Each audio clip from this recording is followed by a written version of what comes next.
Did you know, with the technology that we have today, we're able to get a new understanding of the brain to the extent that we're able to map different brain activity to digital devices.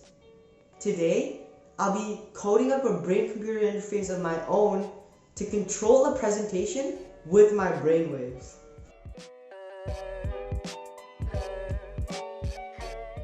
Hi guys, welcome to my first video. A little bit of a background on myself. I'm a 14-year-old brain-computer interface developer, and I've done research ranging from sensory substitution to nanoparticle-induced brain stimulation. And today, I'll be talking about a project that I've done using EEG to move along a presentation using your eyeblinks. Think about it. Has presentation technology changed in your lifetime? Maybe with the introduction of a projector, or even the Apple TV. But on the market, has there ever been a device that truly connects a human with their presentation? That's where I think brain-computer interfaces can bridge the gap. Using electroencephalography, we're able to understand the brain, and this idea can be made possible. Whoa, slow down. What the heck is electroencephalography?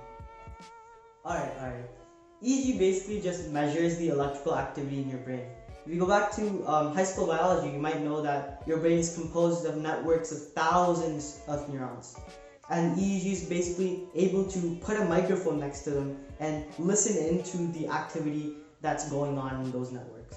Now, the reason why EEG is so great for this project is one, because these devices are relatively inexpensive to other BCI technology, and two, they do a great job of highlighting certain artifacts in the brainwave. Now think of artifacts as any type of interference a signal might meet when you're measuring EEG. For example, when you're moving your muscles, especially your jaw, you'll see weird fluctuations in the EEG wave that you normally wouldn't see if it was just the electrical activity of the brain. Eyeblinks are one of the best artifacts because you can literally think of your eyeballs as two batteries. And when you blink, both of your eyeballs basically move along an axis, creating their own electrical field, interfering with the natural activity of your brain. And this is perfect for our application because this fluctuation created by the eyeball's magnetic field or electrical field is thousands of times greater than the natural activity in your brain. The EEG headset that I used for this project is the Muse 2. I specifically used the two electrodes at the front of the headset, AF7 and AF8, to get the highest quality of the signal since they rest directly above both your eyes. I see where we're going with this. Now that we have two electrodes, we can basically just set a threshold on each one, and whenever we blink, it'll reach that threshold and execute a certain command. Yeah, you basically got the vast majority of it. There's a few more steps along the road, but once we get an EEG stream running, most of the steps are pretty straightforward.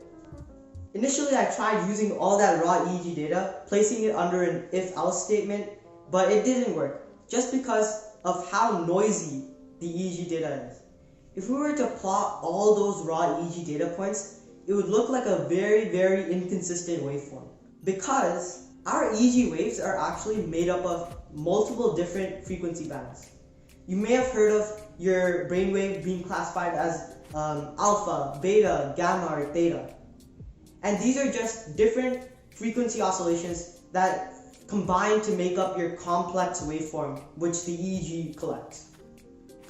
And that's actually the data that we need. We want to separate that complex waveform into the individual frequency bands so that we could run data from a single frequency band under the threshold. Currently, the data being streamed in by our Muse headset is in the form of voltage over time. That's basically just what our raw EEG data tells us. At a certain time point, what is the voltage of the complex waveform that the EEG headset is measuring? But what we actually want to understand is the power of a certain frequency band over a certain time period.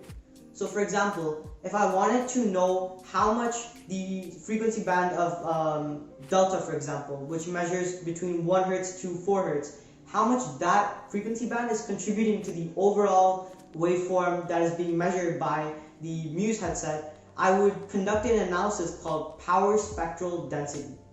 And essentially, without going too deep into the math, we apply fast Fourier transform on all the data points that the raw AG data is streaming. Let's say I want to find the power spectral density of 3 epochs.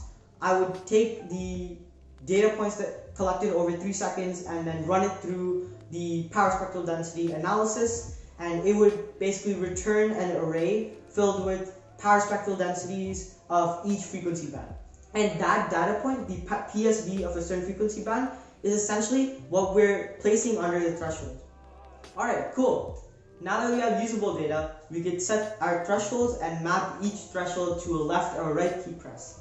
And then our application is basically done. If you want to see a more in-depth explanation of the code, check out my Medium article here. And thanks for watching.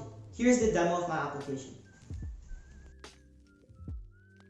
I see a lot of potential at home and also in a commercial environment.